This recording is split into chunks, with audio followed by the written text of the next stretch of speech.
Hey, Sparkstormer, or Thomas Celeste, it's me, Spike1 here, coming to show a video. In this video, I am doing creatures if they were, mythical creatures, if they were superheroes. So without further ado, let's roll intro, let's get into this video, and let's go.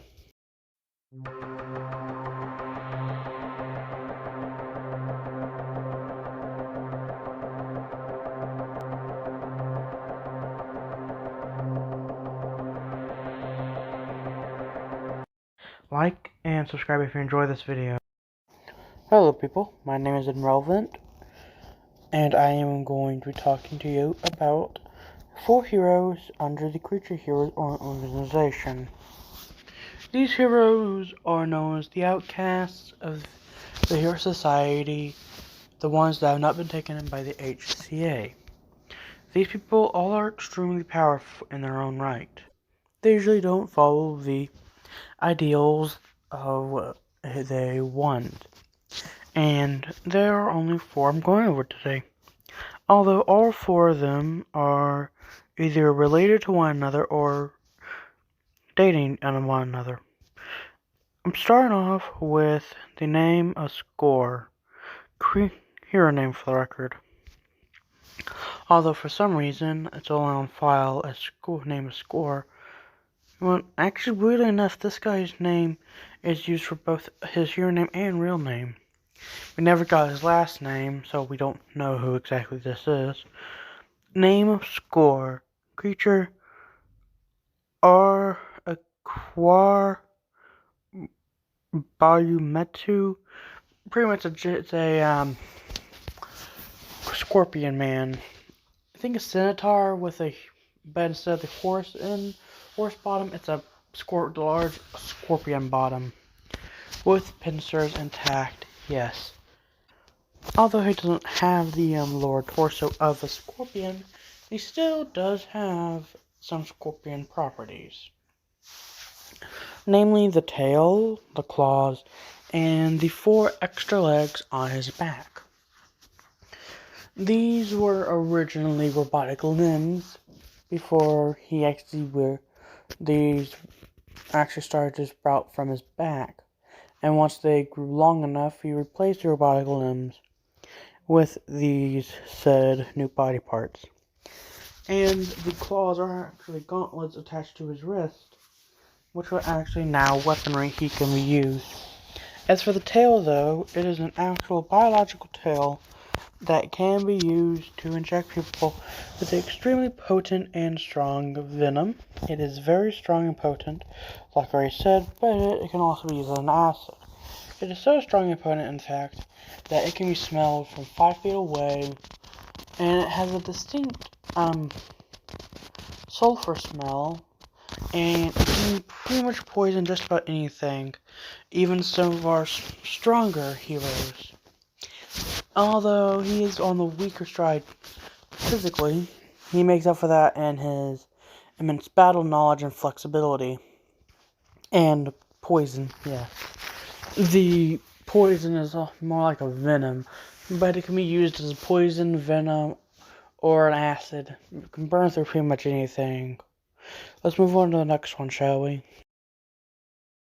The next one I'm going over is the hero known as Stonus. Creature is a Basilisk. She was after the snake variety of a Basilisk, not an armed variety. Her abilities include that of petrification She has the ability, like most have, to look at someone and turn them to stone. Although she does wear eye protection to keep this from happening to pretty much everyone. She is a very thoughtful person and will only resort to turning you to stone if you get on her nerves. She would mostly use this attack as a last resort, and she is known as her sister is in the HCA. People have been trying to get her to join the HCA for a long time now, but we have stopped them on multiple occasions. Her sister is known as Philodus Constrictus. Hero name purification. Her creature is Medusa herself, hence the reason why they're related. But for some reason, she only got the Basilisk, but it's nowhere near as dangerous as a Gorgon, like Medusa herself. Gorgons are sometimes, well, we actually do have 2 Gorgon-based heroes in our registry, although we prefer to call them agents. Some of them have earned the title of a creature agent. We are known as the HCA, or CHA for short, the Creature Hero Agency. And we mostly deal with, how do you say, making sure the HCA stays in line. And never going out of command and trying to take over more facets or organizations. We do have a decent amount of dirt on them, but nothing can really stop them from getting the public funding they already have. Many people nowadays turn a blind eye to their schemes. So, one of my jobs, besides keeping up with all these heroes and solving a few crimes myself, is to dig up dirt on these people and make sure they stay unchecked. Yes, I know this is counted as blackmail, but hey, it is very useful when you're going against an organization that is international. Trust me, there's a lot of dirt. Back to Stonas. She also has spikes on her arm and along her tail. From her waist down is a permanent snake. She can't turn it back into legs.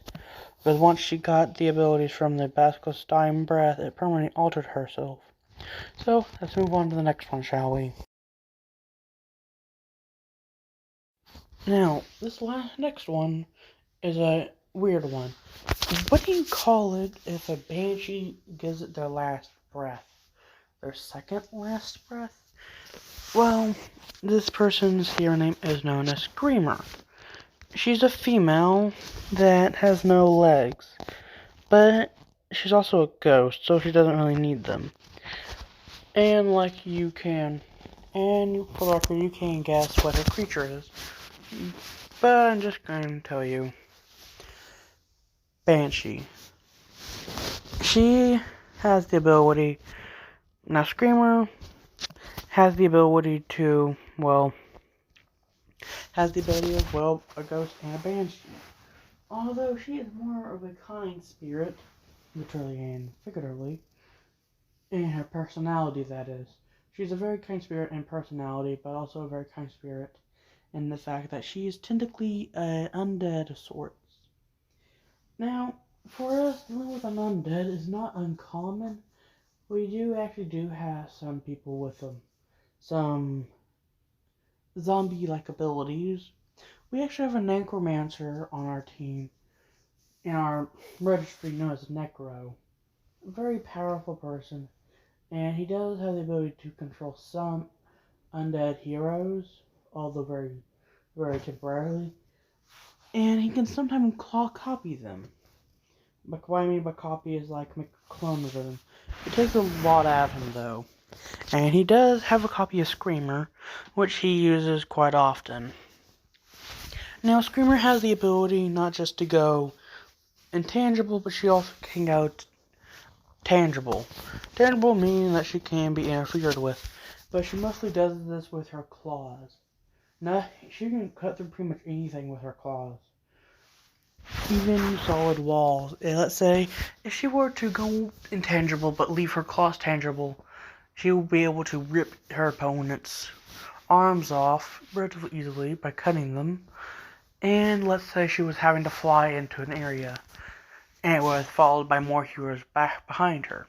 She'll be able to fly into the wall, but the claws, being tangible, would cut through them, leaving a gash in the wall, big enough for the heroes to start ripping it down easier.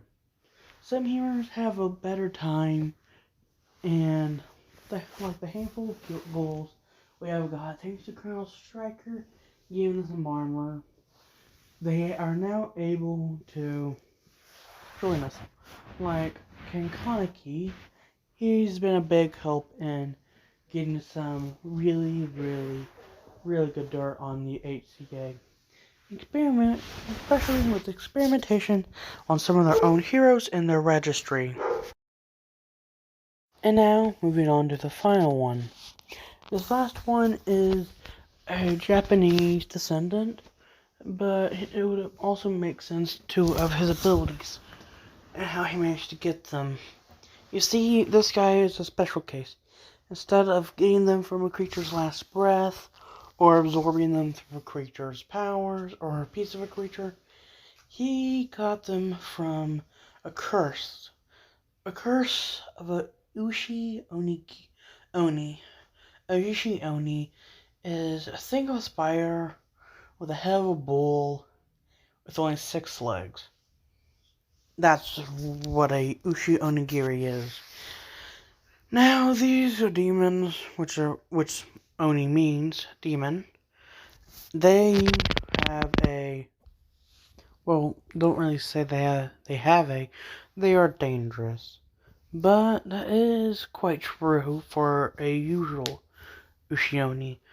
See, the Ushioni that person was quite evil, yes. But through being passed down so many times, the powers of Ushioni managed to dwindle its hatred, and has now become more of a kinder demon. This is a very weird case, and now it has changed from a curse into more of a blessing.